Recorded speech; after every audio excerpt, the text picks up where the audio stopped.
Hai hai hai, selamat datang di Talk with Corona, tempatnya obrolan seru kece tapi bersama.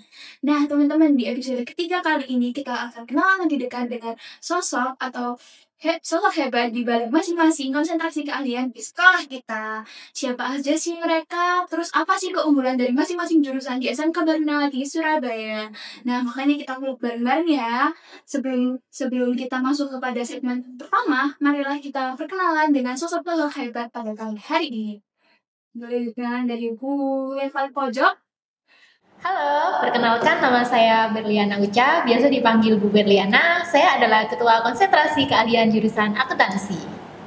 Hai, perkenalkan saya Ibu Margareta Lilisindawati, Ketua Konsentrasi Keahlian Manajemen Perkantoran, biasanya dipanggil Bu Reta.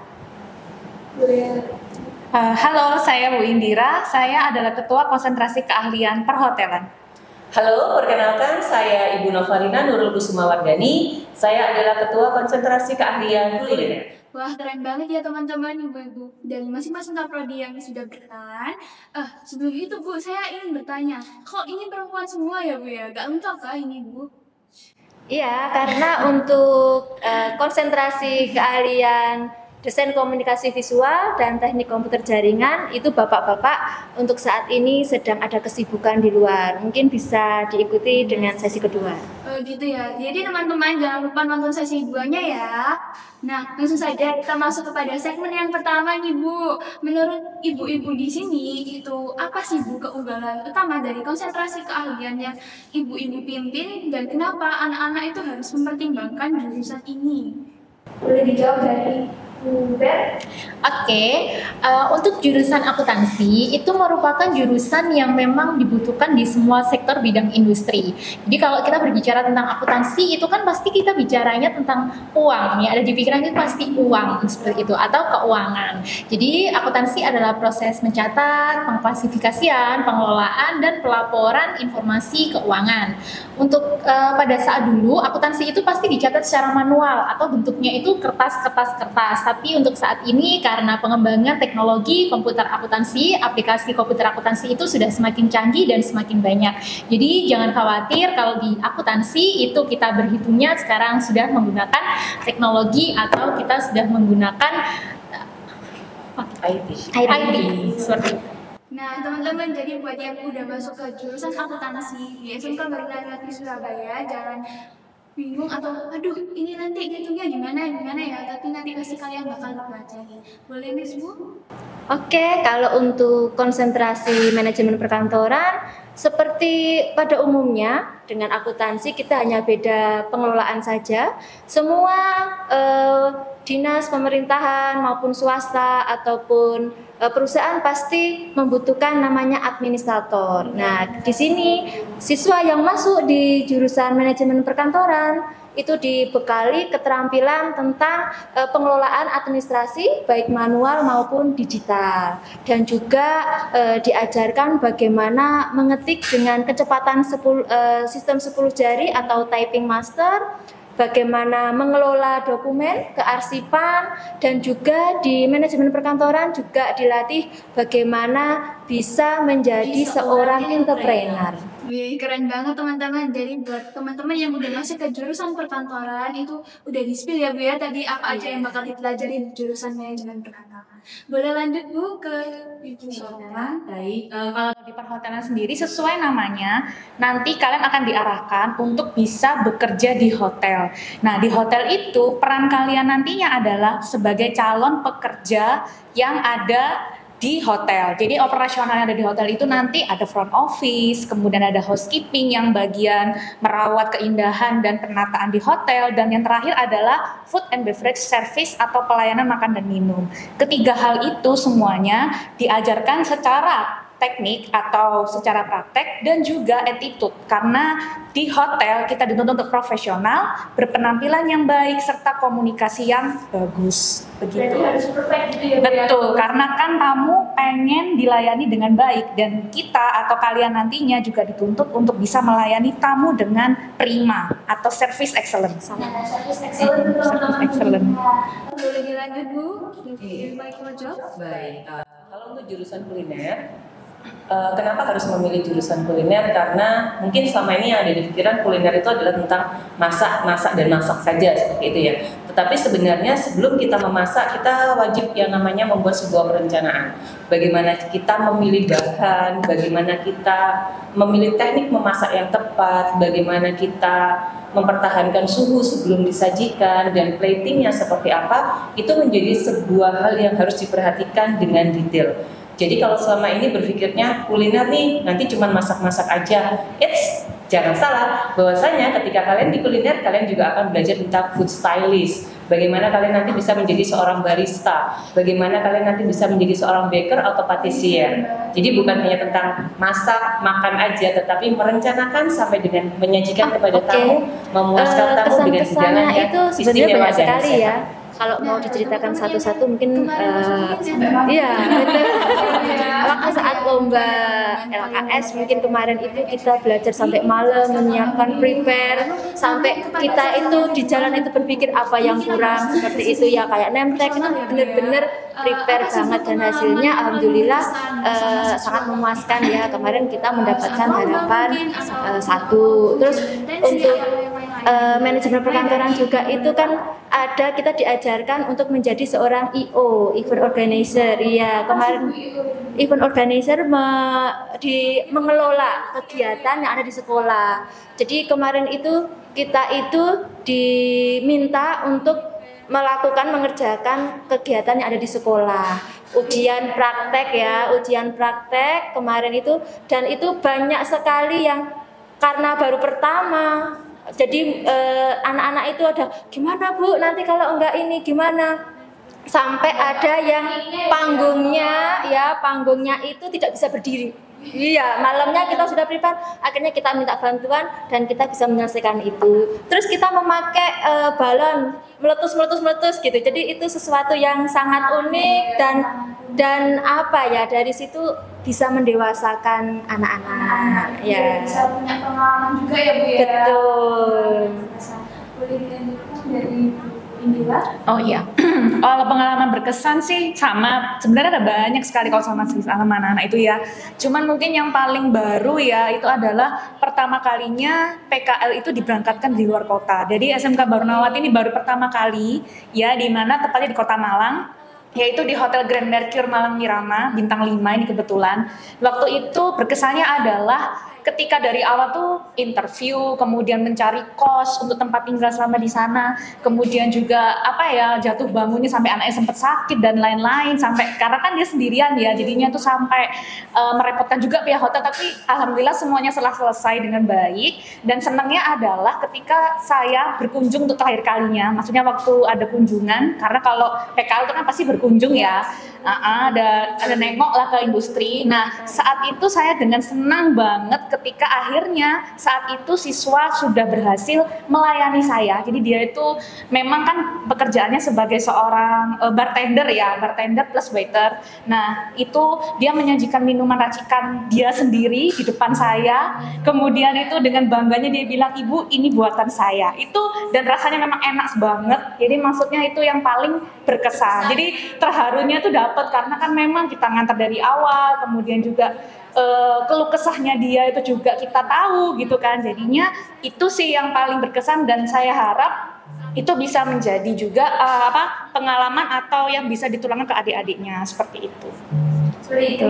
Ya. Boleh dilanjutkan. Iya, oke. Kalau menurut Bu Nova nih yang paling berkesan dari siswa gitu ya. Setiap siswa ini memiliki karakter yang berbeda. Jadi ketika kami mengajar di kelas itu menghadapi satu siswa dengan siswa yang lain itu tentu kita tidak bisa menyamakan. Nah itu sangat berkesan sekali. Kemudian motivasi mereka untuk maju. Jadi biasanya kalau di kelas kami ini memberikan kayak teori singkat gitu dulu kan. Setelah itu kami memberikan wawasan. Kemudian anak-anak ini termotivasi sampai dengan ketika ada lomba, mereka itu mengajukan diri, "Bu, saya mau ikut lomba ini, boleh nggak?" Gitu. Oke, boleh. Itu sangat didukung ya Bu ya. Sangat didukung sekali oleh sekolah gitu ya. Karena memang kita ini tidak hanya teori saja, tetapi di SMK itu salah satu keunggulannya adalah kita banyak prakteknya gitu ya. Ketika mengikuti lomba ini ada beberapa hal yang terinisiatif dari anak itu sendiri, dan itu memberikan kesan yang mendalam bagi saya bahwasanya setiap anak itu memiliki kelebihan masing-masing. Betul. Ini saya rasakan ketika saya mendampingi salah satu siswa kami untuk ikut lomba di Universitas Negeri Surabaya gitu ya. Lomba kreasi hidangan Indonesia seperti itu. Saya mendampingi dia untuk bereksperimen itu sampai dengan maghrib, sampai dengan isya di dapur gitu ya. Lama ya, Bu? Betul. Jadi tidak bisa sekali masak itu kita langsung dapat resep patennya. Betul. Jadi harus beberapa kali kami lakukan uji coba resep, kemudian kita foto. Ini nanti platingnya bagusnya kayak gimana ya Bu? Seperti itu. Udah direncanakan gitu ya Bu, harus makan. Ya, benar sekali. Kemudian manajemen waktu. Jadi nanti ketika dia ikut lomba tidak melebihi batas waktu yang ditentukan oleh panitia. Dan ketika lomba itu saingannya bukan lagi teman satu sekolah ya, tetapi dari SMK luar kota Surabaya, bahkan saingannya dari mahasiswa. Betul. Dan ketika pengumuman itu, waktu diumumkan juara ketiga, bukan nama anak saya gitu ya, juara kedua itu bukan, saya langsung hopeless gitu kan, kayaknya nggak bisa deh gitu, nggak mungkin lah. Baru pertama kali ikut lomba dan bisa juara 1 gitu. Dan ternyata ketika dipanggil nama Melisa Endiana itu kami langsung sempat shock, skeptis gitu. Ternyata menang gitu, juara 1, dan itu menimbulkan motivasi bagi saya bahwasanya kita tidak bisa memandang seorang siswa itu hanya dari tampak luarnya saja, tetapi bagaimana support kita sebagai seorang guru, bagaimana support sekolah dalam memfasilitasi, dan bagaimana cara kita memotivasi siswa itu memberikan kesan yang sangat mendalam bagi saya. Jadi sukses itu tidak bisa diraih dengan mudah dan tiba-tiba gitu ya, tapi perlu proses untuk kita bisa meraih kesuksesan itu. Itu sih yang paling berkesan menurut saya, Mbak. Guys, dengerin, kalau kunci kesuksesan itu tidak dari yang langsung mudah-mudah gitu, enggak langsung aku nyoba ini langsung berhasil, kayak teman-teman harus ada tantangan-tantangan yang harus dilalui dahulu. Terus lanjut Bu. Iya, baik, yang telah disampaikan sama ibu-ibu ini semuanya adalah tantangan-tantangan yang hebat ya buat di semua jurusan. Tapi untuk yang terakhir sebenarnya kalau di SMK itu kita ada namanya uji kompetensi keahlian, atau itu adalah ujian gong terakhirnya dari siswa-siswi SMK. Gimana sih kita bisa diukur kemampuan keahlian kita selama 3 tahun bersekolah di SMK ini seperti apa, seperti itu. Kalau di jurusan akuntansi untuk uji kompetensi keahlian kita itu ada 2 macam. Jadi kita bisa mengerjakan laporan keuangan secara manual dan menggunakan komputer akuntansi seperti itu. Namun karena itu dilaksanakan nanti pada saat kelas 12, nah kelas 12 saat ini kan nanti akan berangkat magang. Jadi kita nanti tidak bertemu selama 6 bulan. Anak-anak itu sudah ada di industri, dan ini terjadi di semua jurusan ya ibu-ibu seperti itu. Nah untuk jurusan akuntansi sebenarnya persiapannya itu kita persiapin mulai dari, biasanya kita akan mulai dari bulan Agustus. Itu gimana persiapannya? Biar nanti pada saat UKK itu kita sudah merasa siap, kita sudah merasa matang, kita sudah merasa pede dengan kompetensi yang kita miliki seperti itu. Nanti kita akan datang ke sekolah dan melakukan bimbingan, biasanya sih dilakukan di hari Sabtu seperti itu. Karena betul, walaupun libur-libur kita bisa menyempatkan untuk kita mempersiapkan keahlian yang akan kita lakukan atau ujikan nanti, yang biasanya akan dilaksanakan setelah pulang dari magang. Seperti itu sih, itu yang tantangan buat di jurusan akuntansi, dan itu merupakan biar anak-anak itu juga itu ya lebih siap dan matang untuk mengikuti ujian gitu. Ya Bu Ber ya, karena UKK itu kan uji kompetensi keahlian, yang menguji kan bukan guru, produktif ya. Jadi yang menguji itu dari Dudi, ada juga kalau ya dari LSP seperti manajemen perkantoran kan sudah kerjasama juga ya dengan lembaga lembaga sertifikasi profesi, ada juga dari dunia usaha seperti itu. Jadi kita harus benar-benar menyiapkan siswa supaya kan selama 6 bulan magang nih ya, terus tahu-tahu langsung mau ujian ya UKK gitu. Jadi benar-benar kita itu semua jurusan itu benar-benar prepare ya, menyiapkan ya. Jadi sebelum benar-benar diuji dari pihak ya, eksternal, kita sudah menyiapkan dalam pihak internal seperti itu. Jadi teman-teman sangat berkesan sekali ya pengalaman dan ceritanya dari ibu-ibu yang berada di sini. Langsung saja Bu, kita lanjut ke sesi segmen yang ketiga. Nah, di era SMK yang sekarang kan Bu, kelas industri dan kerjasama eksternal itu sangat penting. Boleh diceritakan mungkin adakah kolaborasi atau industri proyek khusus gitu ya Bu yang sedang berjalan di konsentrasi keahlian yang sedang Ibu? Dimulai dari Ibu Indira, boleh? Ya, baik, terima kasih untuk perhotelan sendiri. Kebetulan untuk kerjasama yang terjalin itu tahun ini semakin tahun semakin banyak, yang dimana itu bervariasi dari hotel bintang 2 sampai bintang 5, baik itu di Surabaya dan di luar Surabaya. Ya, jadi kebetulan dari kerjasama tersebut rencananya di tahun ini adalah kita akan mendatangkan guru praktisi. Ya, jadi dari staf hotel atau mungkin manajernya datang ke sini mengajar siswa-siswi perhotelan untuk bisa mempraktekkan apa yang ada di hotel sesuai bidangnya. Jadi diharapkan dari kegiatan itu bisa membuat anak-anak itu semangat, motivasinya semakin tinggi juga untuk bisa terjun atau mungkin secara baik bekerja di hotel, seperti itu. Seperti itu. Keren banget ya teman-teman, karena buat kalian yang mau masuk atau udah masuk ke jurusan perhotelan, jadi nggak usah bingung, aku nanti mau magang kemana atau aku mau pengen magangnya di sini atau di mana gitu. Bisa ya Bu ya, kalau misal mau request gitu Bu. Bisa. Cuma nanti harus sesuai dengan kemampuan masing-masing. Baik, boleh dilanjutkan untuk Bu Nova? Ya baik, kalau tadi Bu Indira kan sampaikan ya bahwasannya perhotelan bekerjasama dengan beberapa hotel baik di Surabaya maupun luar kota Surabaya untuk kegiatan praktek kerja lapangan atau magang seperti itu ya. Nah, sebelum anak-anak kami ini magang, mereka itu mengalami yang namanya kegiatan pramagang. Jadi tadi kalau Mbak Maulidia sampaikan bahwasanya boleh nggak Bu nanti request di hotel mana? Tentu saja boleh, tetapi perlu kita ketahui bahwasanya setiap hotel memiliki standarnya sendiri-sendiri. Ya, Bu ya? Jadi ya betul, ketika pramagang ini adalah waktu yang tepat bagi kalian itu untuk mengembangkan potensi diri atau meningkatkan kompetensi diri. Karena terkadang ketika kita praktek di sekolah dengan kita praktek di industri itu ada kesenjangan. Nah, ketika di momen pramagang inilah kalian itu mengikis kesenjangan yang ada, sehingga nanti ketika ditentukan mau magang di hotel mana itu tidak terlalu kaget lagi. Oh, saya pernah magang nih di sini, sehingga ketika saya magang di hotel, mohon maaf bisa seperti Majapahit, mereka sudah mengenal nih alat-alat industri seperti apa, kemudian prosedur kerjanya bagaimana, kemudian komunikasi dengan staf hotel itu harus seperti apa, itu sudah dipelajari ketika di sekolah dan di pramagang itu tadi. Iya, betul. Agar tidak kaget di waktu magang PKL selama 6 bulan itu ya Bu ya. Jadi kita siapkan ada yang namanya pramagang teman-teman.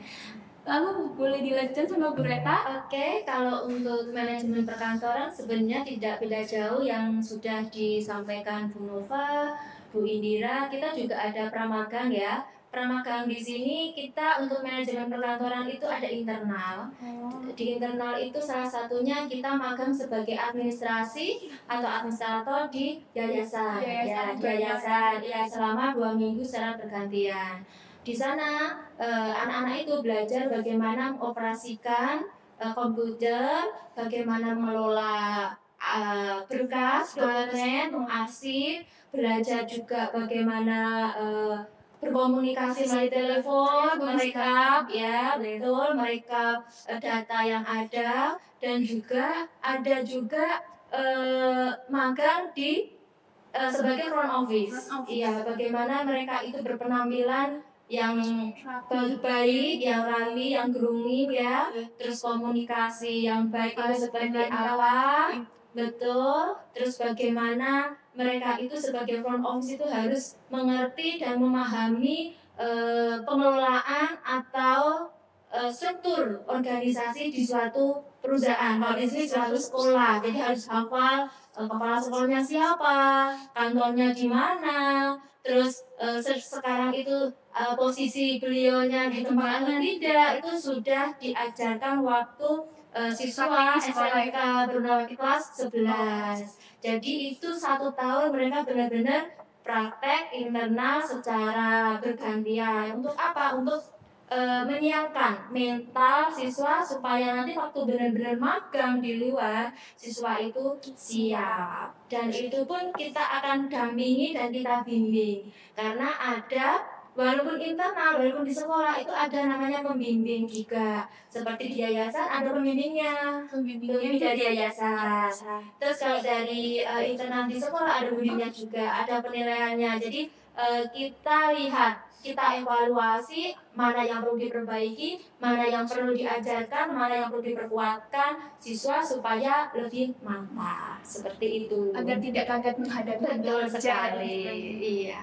Boleh dilanjutkan dari Bu Berliana? Ya, terima kasih. Seperti dengan ibu-ibu yang lain ya, jadi di jurusan akuntansi itu sama kita, terutama dengan manajemen perkantoran, karena kita satu rumpun ya di SMEN namanya, itu ada juga namanya magang internal lah ya. Kalau tadi di jurusan manajemen perkantoran sebagai administrasi di yayasan, kalau di akuntansi kita sebagai nanti di bagian keuangan itu.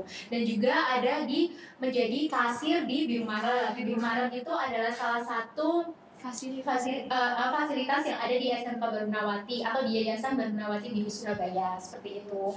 Lalu selain itu sebenarnya selain untuk murid-muridnya atau siswanya aja yang magang dan lain-lain, gurunya juga nggak kalah sih di semua jurusan.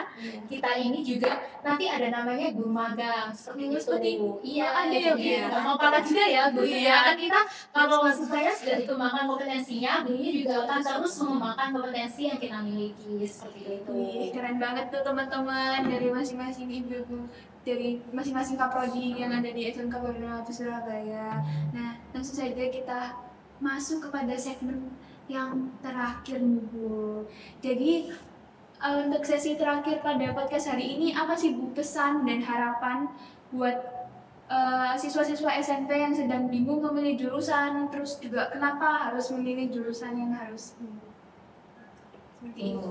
Oke, bingung itu wajar ya, karena lulus dari SMP bingung nih mau lanjutin kemana gitu ya. Langkah yang pasti adalah satu, tanyakan pada diri kalian sendiri, minat dan bakat kalian itu ada di mana. Gitu. Karena keputusan yang kalian buat hari ini itu menentukan kesuksesan kalian di masa yang akan datang. Jadi keputusan yang dibuat hari ini itu bukan sebuah keputusan yang main-main. Ketika sudah memilih SMK Barunawati Surabaya sebagai pilihan kalian setelah lulus dari SMP, nanti di sana kalian akan mendapatkan banyak pilihan. Mau jurusan akuntansi, kami ada, manajemen perkantoran pun ada, desain komunikasi visual atau yang dulunya adalah jurusan multimedia, kami juga punya, teknik komputer dan jaringan, kami memiliki kelas industri, kemudian ada perhotelan dan ada kuliner. 6 pilihan ini sesuaikan dengan minat dan bakat kalian ada di mana. Ketika sudah menentukan satu pilihan, maka yakini pilihan kalian dan lalui semuanya dengan konsisten. Karena memilih SMK Barunawati sebagai pilihan belajar setelah SMP adalah pilihan yang tepat. Benar sekali. Beri tepuk tangan untuk Ibu Kakak yang jadi podcast pada pagi hari ini. Lalu boleh boleh ditambahin mungkin dari ibu-ibu dari masing-masing kaprodi, ada yang ditambahkan mungkin dari jawabannya Bu Nova. Tadi sudah meneruskan ya dari Bu Nova, SMK Barunawati adalah tempat yang tepat dan jangan lupa pilih sesuai passionmu. Ya, pilih jurusan yang tepat sesuai passionmu, dengarkan isi hatimu dan tetapkan pilihanmu. Iya, jadi jangan mentang-mentang karena SMK Barunawati mempunyai jurusan yang sangat banyak, jadi kalian bingung terus asal pilih gitu, jangan ya teman-teman. Nah, Bu, sebelum kita akhiri sesi podcast pada pagi hari ini, kita ada game nih Bu. Jadi sebutkan satu kata untuk menggambarkan jurusan yang sedang ibu-ibu pimpin. Oke. Satu kata. Mulai dari Ibu Berliana, mungkin satu kata yang menggambarkan jurusan Ber itu apa sih? Balance. Balance. Oh, kenapa kok Ber memilih balance itu? Karena seimbang. Kalau kita mengerjakan laporan keuangan, kita harus Harus seimbang ya Bu ya, balance. harus Iya. balance. Oh, seperti itu. Ada debit sama kredit harus balance ya. Lalu untuk Bu Reta mungkin sekarang Boleh kalau dari satu. berapa tuh misalkan dari satu Manajemen perkantoran itu mengelola administrasi dimanapun, entah itu perusahaan atau dinas pemerintahan, swasta, itu pasti ada namanya administrasi. Jadi kalau satu datanya kok kurang gitu ya. boleh Bu. Ya, manajemen perkantoran itu ada slogannya itu komunikatif, profesional, siap saing di dunia kerja. Wih, keren banget nih.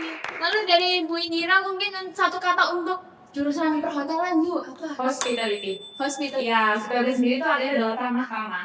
Itu yang selalu kami ajarkan kepada anak-anak bahwa apapun isi hatimu, bagaimanapun kamu saat itu, ketika ada kamu di hadapanmu, jangan lupa untuk ramah dan tersenyum.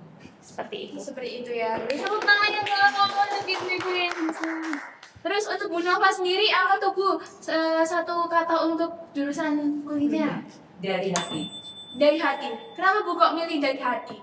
Karena kita menyajikan, mempersiapkan semuanya itu dari hati. Jadi kuliner itu punya tagline, kuliner yang tersaji Dari hati. Seperti itu ya Bu ya.